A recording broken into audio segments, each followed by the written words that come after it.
اے جنوں اور انسانوں کے جماعت، کیا تمہارے پاس تمہیں میں سے رسول نہیں آئے تھے جو تمہیں میرے احکام سناتے تھے اور تمہیں ڈراتے تھے اس دن کی ملاقات سے؟ یہ آیت اس بات کی واضح دلیل ہے کہ جس طرح بنی نوح انسان میں پیغمبر مبعوث کیے گئے، اسی طرح قوم جنات میں بھی انہی میں سے نبی بھیجے گئے تھے۔ جنات کو آگ کے شعلوں سے پیدا کیا گیا۔ جنات علم ادراک اور صحیح و غلط میں فرق کرنے کی صلاحیت رکھتے ہیں۔ جناتوں کو انسانوں کی طرح احکام اور فرائض دیے گئے ہیں اور وہ ایک خاص شریعت پر چلتے ہیں۔ انسانوں کی طرح ہی ان کا بھی جزا و سزا اور حساب و کتاب ہونا ہے، اور ان میں ایک گروہ مومن جبکہ دوسرا گروہ کافر ہے۔ حضرت آدم علیہ السلام کی پیدائش سے 40,000 سال قبل ابو الجنات سموم کو پیدا فرمایا گیا۔ سموم تمام جناتوں کا باپ کہلایا۔ اللہ نے اسے آگ کے شعلوں سے پیدا فرمایا تھا، جبکہ کچھ علماء نے لکھا کہ سب سے پہلے جن کا نام مالش تھا۔ جب اسے پیدا فرمایا گیا تو اللہ نے کہا، اے ابو الجن، کیا تیری کوئی آرزو ہے؟ اس نے کہا، میری تمنا یہ ہے کہ ہم سب کو دیکھ سکے لیکن ہمیں کوئی نہ دیکھے، اور میری نسل کے ہر جنات ہمیشہ جوان رہے۔ اللہ نے اس کی یہ تمنا پوری فرما دی۔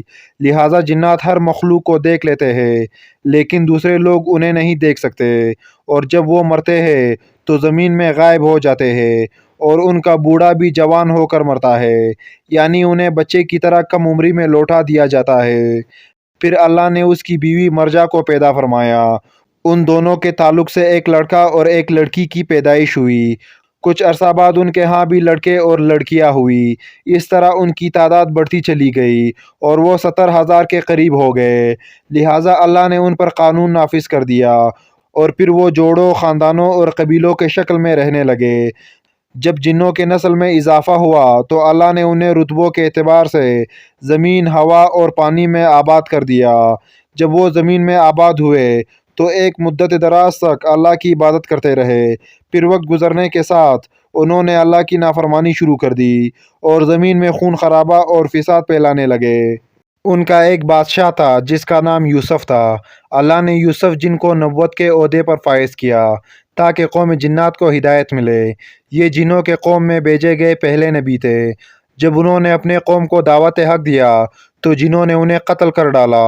لہٰذا اللہ نے بطور سزا دوسرے آسمان کے فرشتوں کا ایک لشکر بھیجا۔ اس لشکر کا نام لشکر جن تھا۔ ان میں ابلیس بھی تھا جو 4,000 جنوں کا سردار تھا۔ وہ لشکر آسمان سے اترا اور روئے زمین کے تمام جنوں کو نکال دیا اور انہیں زمین سے جلاوطن کر دیا۔ ان کو دریاؤں، جزیروں میں بھگا دیا گیا۔ جبکہ کچھ مفکرین یوسف جن کو نبی نہیں مانتے بلکہ صرف بادشاہ قرار دیتے ہیں۔ ان کے نزدیک اللہ نے جنات میں پہلے جن پیغمبر حضرت عامر بن عمیر بن حجان کو جنوں کے ہدایت کے لیے بھیجا تھا۔ یہ جن پیغمبر تھے لیکن کچھ ہی عرصے میں جنات نے انہیں شہید کر دیا۔ اللہ نے دوسرے جن پیغمبر کو بھیجے جن کا نام سعید بن الحجان تھا۔ ان کو جنات کے ہدایت کے لیے بھیجا گیا تھا لیکن انہیں بھی جنات نے شہید کر ڈالا۔ یہ سلسلہ 800 سالوں تک جاری رہا۔ ان میں بالیکا، چلپانیز، جان اور کئی جن پیغمبر مبعوث کیے گئے۔ اس دوران انہوں نے 800 سے زیادہ پیغمبروں کو شہید کیا۔ اس کے بعد اللہ نے قوم جنات پر عذاب نازل فرما دیا، اور جب ان پر قہر نازل ہوا تو زمین کا بڑا حصہ ان سے صاف کر دیا گیا۔ ان میں سے چند اطاعت گزار جن بچ گئے جو غاروں، سمندروں اور پہاڑوں میں چلے گئے۔ لہٰذا جنوں پر ایک لشکر بھیجا گیا جن کا سردار عزازیل یعنی ابلیس تھا۔ انہوں نے جنوں کو روئے زمین سے بھگا دیا۔ جنات سے جنگ کے بعد عزازیل نے اللہ سے التجا کی کہ اسے زمین میں ہی رہنے دیا جائے۔ لہٰذا وہ یہاں آباد ہو گیا اور اس کی نسل خوب پلی پھولی۔ اس کی کثرت عبادت کی وجہ سے اسے 7 آسمانوں اور جنت میں بھی جانے کی اجازت مل گئی۔ پھر ابلیس نے روئے زمین کے جناتوں کو اپنے ساتھ ملانا شروع کر دیا۔